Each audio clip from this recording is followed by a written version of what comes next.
So I met Caesar on a dating app called Elite Singles. I had been on a few dating apps at that time. I think Plenty of Fish was one, Match. And I'd been dating about a year. I probably met about 50 to 60 guys for what I called one and done dates, where you show up and you meet these people and then you find out that, maybe you're looking for different things, or they have a kind of lifestyle that's not compatible to you, or just something that's just a non-negotiable. So I had met quite a few men and just realized how hard it was, how unique it was going to find somebody to match my life as a person who was in her early 50s with kids leaving home and with a pretty quiet lifestyle at that point. And I'm going to get into a little bit more of my background about what had happened and led up to me being single at that point and why I was looking for a new partner. So I was on Elite Single and it was expensive and it was about to renew, and I went to cancel it and realized I had missed the subscription date by one date. And I appealed to the company and asked for them to reimburse me for the subscription fee, and they said, no, we're not going to. So then I got a little more serious and started looking at people, and a profile passed my, they showed so many profiles, and one of the profiles that passed my preview was a highly attractive man. He was 5 years younger than me. Showed him on top of the Sears Tower in the backdrop of Chicago, making me think he lived in Chicago, and he just super good looking. He looked like he was a model from GQ, on a cover of GQ. And my first impression was, because I've always considered myself kind of an average looking person, was, nah, he's just too handsome. So I passed on by. But the next day I noticed that he had looked at my profile, and so I looked at his again. And then I thought, you know what do I have to lose? So I said, hey, it looks like we have a few things in common. Would you be interested to see if we had more in common? And he wrote back, said, sure. Now, I want to tell you something else about this profile that was kind of unique. That at the time I thought, I kind of chuckled, but today I would have swiped left. And that was at the bottom of the profile. He said he had some deal breakers. He didn't want to meet anybody who had tattoos, piercings outside her earrings, was a liberal, an atheist, or a pet owner. Now, none of those applied to me, but I didn't really I thought that was a little arrogant of him to be so specific, but a lot of people have preferences, and I just thought, well, at least he's being clear. And since I didn't have any of those issues, I thought, okay, why not? So I responded.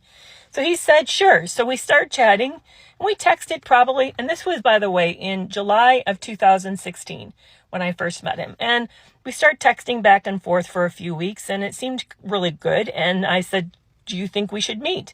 Now, granted, I thought he was living outside of Chicago because the name of his town was sort of like one of those areas. And he said, no. He said he was actually in Minnesota, 9 hours away. And no, this is a deal breaker. I'm not going to deal with long distance. But he said, wait. It's only an hour by air. And I have no problem flying in. And at first I'm thinking, I hope he's not thinking he's going to stay with me, because that's not happening. He said, I'll just run a hotel and come in for the day. I'll come in on Saturday and then I'll leave on Sunday, and we can spend Saturday together and see if there's any connection. I thought, okay, sure, why not? So we planned this for like a week or two ahead. And then the day comes down and I go to the airport to pick him up, and he looked like his photos, and he seemed like a decent guy. He was loud. That's one thing that hit me the first off, was that he was like larger than life, and he really filled the car space. We headed out to Lake Michigan. I was living in Michigan at the time. Lake Michigan for the day, where I had planned to have a lunch and just to sort of sit and look at the beautiful water and get to know each other in this August. By this is August. With each other. So we get there, and the first thing I notice is that he's a little chivalrous to extreme, and at first I'm thinking, well, that's really nice. Like, he took all the beach stuff and it literally loaded him down, and I'm trying to help, and he's swinging it away and saying, no, he's got this. He's come to take care of me.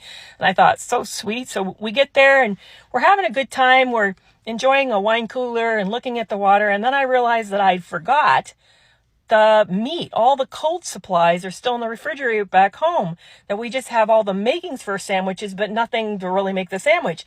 And he's super cool. He said, no worries. I got it. We'll be fine. And so we make the best of what we have with some fruits and some chips. But then we kind of wrap it up early, and he goes, let me take you out. Maybe we can see a movie. And I'm thinking, yeah, we've had a really good time. What hit me about that was he seemed to check all the boxes. And I'd had a list of requirements that I was looking for in a person. I wanted them to have a career. He had a professional job. His kids were roughly the same age as mine. They were also leaving the house.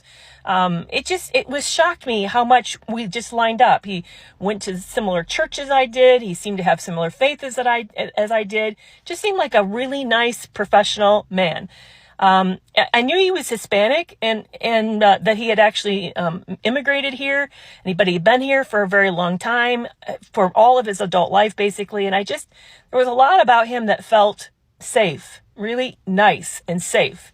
And all the dating I had done, I had not met anybody that had aligned so much with what I was looking for. But then there ended up being a caveat. He hadn't really shared a whole lot about his history or about his relationship history particularly. And I knew he was like in his late 40s, and he shared he'd been married 4 times. And that was like shocking. I wanted to drop my mouth. And then he went through each one real quickly, like what kind of went wrong. He said he was really young the first time and he didn't really love her. He just wanted out of the house. And the second one he'd been with for a long time, but it was a rough marriage and they had a child together. Actually had a child with the first wife too, but he had a child with the second one. And then the third marriage was really short. And he said that, she kind of prioritized other relationships outside of him. The fourth marriage, he said that he discovered she had a legal history and that she was kind of dangerous and didn't feel safe with her, and that he learned his lesson and was really trying to approach relationships differently. And then he gave me a gift. He gave me a book called Love and Respect, written by a Christian author. And he said, I really started realizing that I need to model relationships after this. And that one of the things that I had done previously is I rushed too fast and I didn't really interview the person to make sure that we're a match. So I'm looking for someone who's better match. And I'm thinking all of this sounds great. It sounds like this is a thoughtful person who really has considered what it is that he's looking for. And it made me feel better. And I thought it was really cool that he brought a book and he said it was his, that he had underlined the key pieces and parts that meant a lot to him and touched him. And I really felt like that was an incredible gift, But I want you to put a pin on that one. And I'm going to come back later in the story about that book. So as we're wrapping up, I decided to ask him one of my deal breakers. And one of mine is that I have a thing about pornography.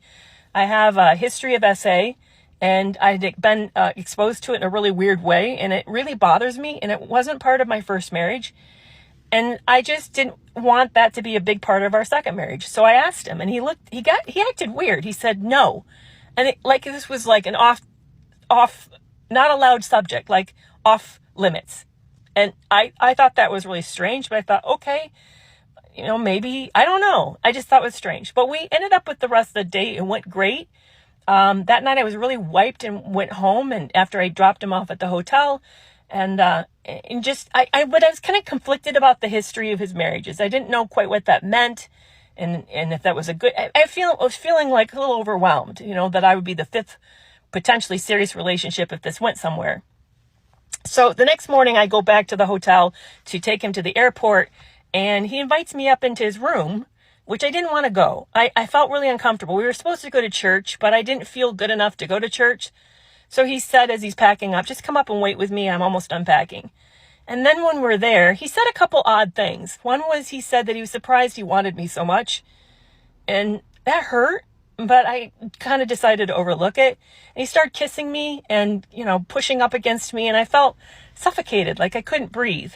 But I had gotten into a place with myself where I really wanted a relationship, and I was mad at God. I had a faith, but I was really angry with God. And even though I was a person who didn't believe in, intimacy before marriage, I had decided that if the opportunity arose that I might take advantage of that. I just was really conflicted, but I felt kind of suffocated by him, and he pushed me to be intimate with him really fast. And that was weird because when it was over, he just got up and kind of packed and got ready to leave the room. But I felt sort of odd, funny, and uncomfortable about what happened. And the other really weird thing he said that I didn't know what it meant was that when we did this on the date on the beach, he said he'd been looking for widows. And I didn't really know what that meant. I thought maybe he saw that I was a widow and he started researching it.